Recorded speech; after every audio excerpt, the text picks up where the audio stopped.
गांव में एक शिकारी था जिसका नाम रघु था। वह जंगल में जाकर शिकार करता था, लेकिन कुछ समय से उसमें एक अजीब सा डर घर कर गया था। उसे हमेशा यह लगता कि जंगल में कोई भयानक शेर उसका शिकार कर सकता है। इस डर के कारण वह जंगल जाने की हिम्मत नहीं जुटा पाता था और धीरे धीरे उसका परिवार भूख से तंग आने लगा। रघु का डर कोई वास्तविक घटना पर आधारित नहीं था, बल्कि यह सिर्फ उसके मन का भ्रम था। उसने कभी शेर को देखा भी नहीं था, लेकिन फिर भी मन में संशय बना हुआ था। अगर शेर हुआ तो, अगर मैं मारा गया तो, अगर मैं असफल हो गया तो। एक दिन परेशान होकर वह गांव के प्रसिद्ध साधु महाराज के पास गया और अपनी समस्या बताई। साधु महाराज ने मुस्कुराते हुए उसे एक छोटी सी कहानी सुनाई।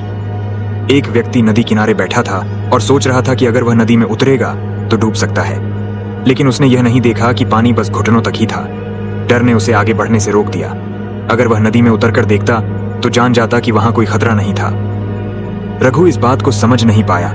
तब साधु महाराज ने समझाया, भय और संशय वे जंजीरें हैं जो तुम्हें आगे बढ़ने से रोकती हैं। जब तक तुम जंगल में नहीं जाओगे तब तक तुम नहीं जान पाओगे कि वहां वास्तव में कोई शेर है भी या नहीं। अगर डर के कारण कर्म करना ही छोड़ दोगे तो सफलता कैसे मिलेगी। रघु ने साहस जुटाया और साधु महाराज की बात मानकर जंगल में गया।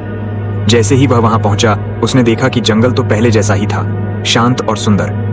वहां कोई शेर नहीं था, सिर्फ उसके मन का भ्रम था। उसने उस दिन निडर होकर शिकार किया और सफलतापूर्वक घर लौट आया। अब उसे समझ आ गया था कि उसका असली शत्रु कोई शेर नहीं, बल्कि उसके अपने मन का डर और संशय था। अर्जुन की सीख। युवक अर्जुन ने इस घटना से यह महत्वपूर्ण सबक सीखा कि डर और संदेह हमें कमजोर बना देते हैं और आगे बढ़ने से रोकते हैं। जो व्यक्ति खुद पर और ईश्वर पर विश्वास करता है वही जीवन में आगे बढ़ सकता है।